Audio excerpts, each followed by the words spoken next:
Secret junk food time! Junk food is something we were warned about as children to eat only in moderation, a guilty pleasure you'd hide from the likes of Gordon Ramsay so he didn't yell at you. Whether you love it or despise it, you'll want to know all about these top 20 junk food and drink fails.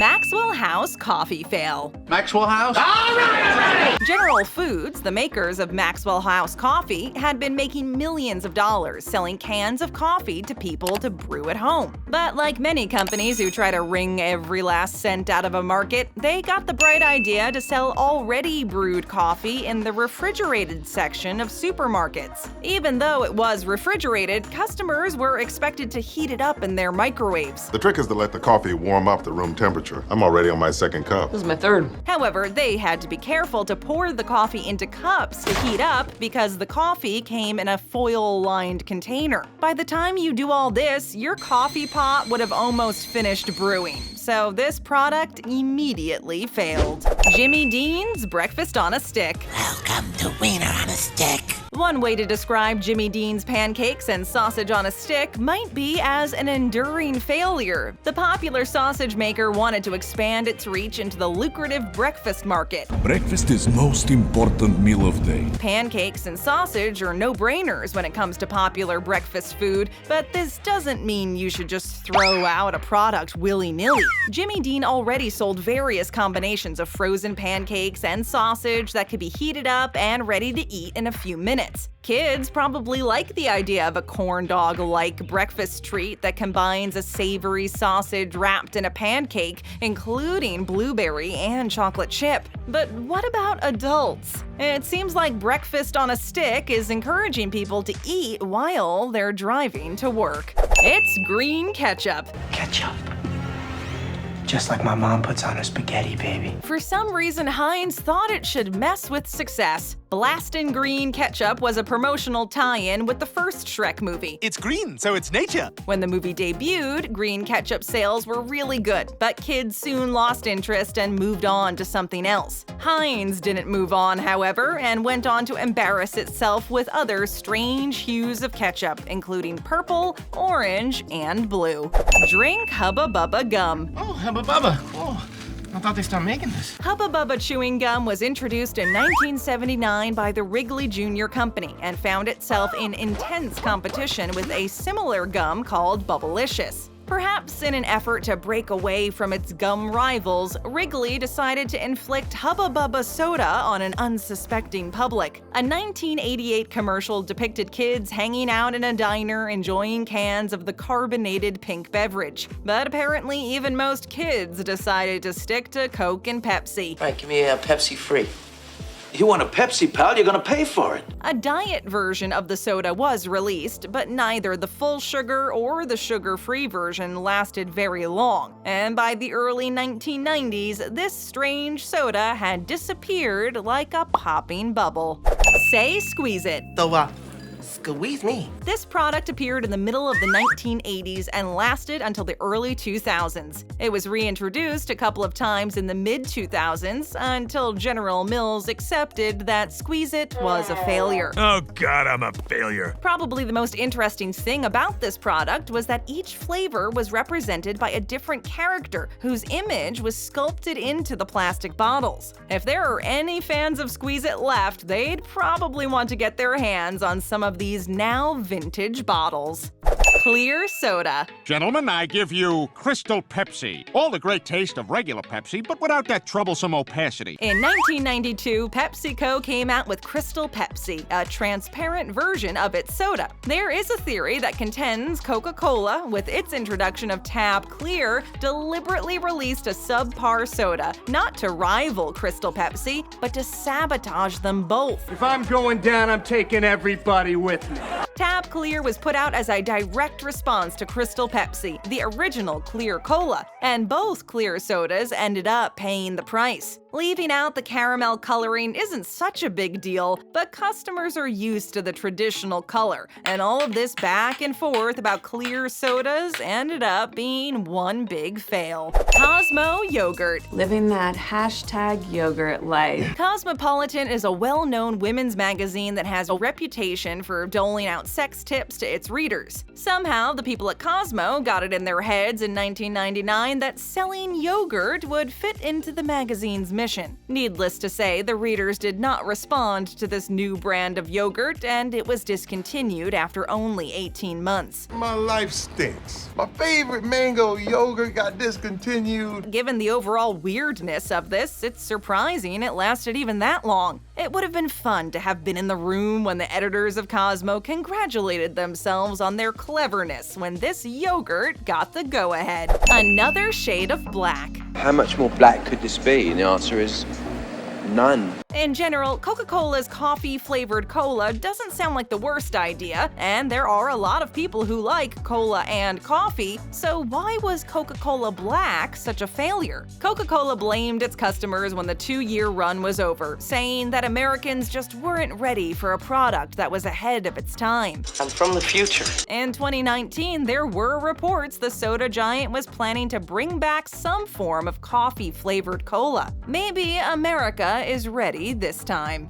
OJ's cereal. Maybe it's none of my business, but you know you're putting orange juice on your cereal.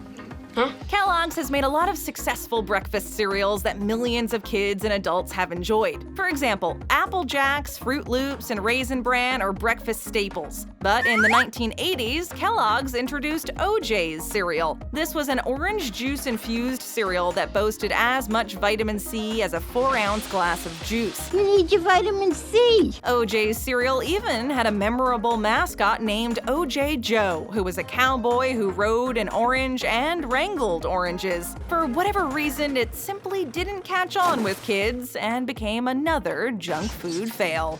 Watermelon Oreo fail. What's next? A watermelon? Nabisco's Oreo cookies have been one of America's most popular cookies for decades. The company has come out with some reasonable variations, such as double stuffed and chocolate covered. There have even been seasonal variations like Peeps Oreos at Easter and Peppermint Oreos for Christmas. It's chocolate, it's peppermint, it's delicious. But the company has also pushed some rather questionable flavors. Watermelon Oreos has to be pretty near the top of that list. It's not like fruit can't work. There have been key lime Oreos and chocolate-covered strawberry Oreos, but watermelon Oreos seems completely random and unnecessary. Customers agreed, so it became a junk food failure. Blood is thicker than soda. So, Dracula doesn't drink blood? No, I use a blood substitute. True Blood was a hit show on HBO. For a brief time, this Southern Gothic vampire story had a good thing going, but not as much of a thing as its creators thought. Otherwise, how do we explain the decision to introduce the beverage known as True Blood in 2011? Fans were apparently supposed to get a minor thrill out of pretending that they, like the vampires on the show, were drinking synthetic blood. Strangely, this drink contained both a lot of sugar and Splenda for a sickly sweet taste. Shouldn't it have been salty like a V8? I could have had a V8. Anyway, it also contained caffeine and taurine, a real witch's brew that may have been a novelty at some Halloween parties, but otherwise failed. Colgate Lasagna. Okay, what do you want? Lasagna. Lasagna? What the hell's the matter with you? You might be wondering what Colgate, a maker of toothpaste for more than a century, has to do with lasagna. Pretty much everyone said, huh? When Colgate rolled out its version of beef lasagna to customers in the 1980s. Oh, it is revolting. Come on, Colgate lasagna? This shouldn't even be said out loud, let alone actually eaten. Apparently no one did eat it because this bizarre frozen entree quickly disappeared from supermarkets, and Colgate has tried to forget it ever happened. New Coke. How do you even drink that? Because it's delicious. What? The introduction of so-called New Coke by Coca-Cola in 1985 has the dubious distinction of being one of the biggest self-inflicted faceplants in junk food fail history. Tab. Good grief. New Coke.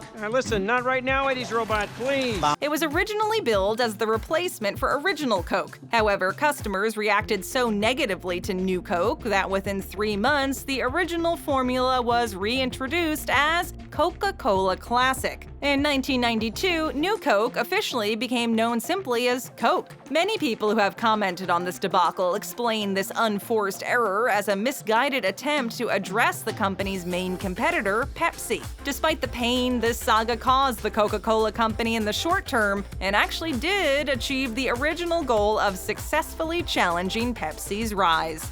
Shrek Twinkies. What are you doing?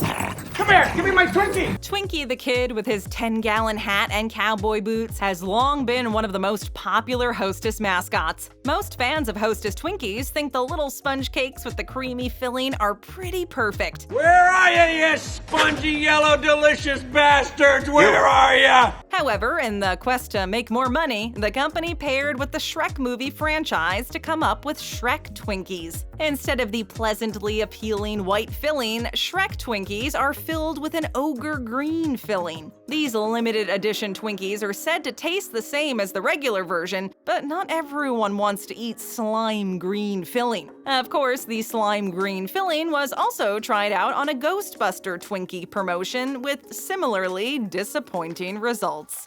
Say Taytos. Say what? This goes well with a Tato! This and a Tato! Taytos are crisps, or chips, in America that are a popular snack in Irish pubs. These salty snacks come in flavors like cheese and onion. This would be fine if Taytos had stopped there, but they didn't. Taytos decided to make a chocolate bar that included those same cheese and onion chips. That's like your mind right there. It's like a lot going on.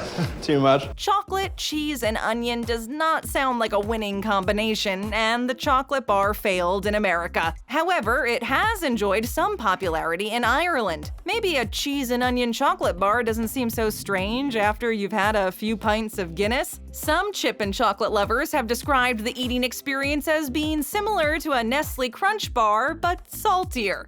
Wow is right. Bring back Lay's Wow chips with Olestra. Those chips were recalled in the 90s for causing explosive diarrhea. Frito-Lay came out with Wow chips, several kinds of fat-free snack chips made with a chemical compound called Olestra. This wonder ingredient promised the taste of fat without the inconvenient calories. Olestra could not be digested properly and turned out to cause abdominal cramps and leakage in some people who indulged in Wow chips. I really need to use the bathroom. That is not what anyone wants to hear. No junk food can survive these kinds of symptoms and the accompanying backlash. People who love chips know that they aren't eating healthy food, but at least regular chips didn't leave a mark. TMNT Cowabunga Pies. Cowabunga. The 4 anthropomorphic turtles of Teenage Mutant Ninja Turtle fame loved pizza pies, but Hostess Cakes decided to market TMNT pudding pies. The pudding pies were green on the outside and vaguely resembled a piece of a turtle. Something less appetizing from a snack cake maker is hard to imagine. These odd-looking pies filled with vanilla pudding power debuted in February 1991 and included a trading card inside each package. Do you want to trade cards? No. I'll give you $20. Like most of these junk food fails, these pudding pies did have a following, but these green pies were destined to fail. C'est la vie. Got milk? The Coca-Cola Company is one of the most successful companies in the world, but even they get it wrong once in a while. VO is one of those times. This is a carbonated milk beverage that came in a couple of different flavors, including Citrus Burst and Tropical Colada. Let's get tropical on 3. 1, 2, 3, let's get tropical! Coca-Cola Coca-Cola tested VO in 2009 in the United States, but it did not find an audience. The company did start selling a similar drink in India in 2016. A similar drink called Koo is sold by Coca-Cola in Japan. A supposedly savvy international corporation like Coca-Cola should have done its homework on this one. I pity the cereal. I pity the poor fool! Don't eat my cereal! Mr. T was something of a pop culture icon in the 1980s, with his turn as Clubber Lang in Rocky III and as B.A. Baracus in the hit television series The A-Team. He was such an icon that he rated his very own children's breakfast cereal, described by Quaker as a crispy sweet corn and oats cereal. Unfortunately for cereal lovers, this particular junk food fail only managed to last a few years. It seems like Mr. T's cereal should have been able to last longer, but the children's cereal game is insanely competitive, and the cereal itself was completely unremarkable. B to the E Bud Extra. I'd like a Budweiser, please. King of beers. Budweiser knows how to sell beer, and the company has sold a tremendous amount of it. Then they started selling Bud Extra. Bud Extra was a beer that had 6.6% alcohol and also contained caffeine, ginseng, and guarana, a plant that contains twice as much caffeine as coffee beans. There's only so much caffeine a woman can take. Products like this don't make any sense beyond the marketing possibilities because alcohol, as every drinker knows, is a nervous system suppressant. Caffeine, on the other hand, is a nervous system stimulant, so there's no reason to combine the two in one product. There's also the possibility that combining the two could be harmful to your health. Tap that screen for another great video, and to all our subscribers, thanks, and be sure to ring that notification bell.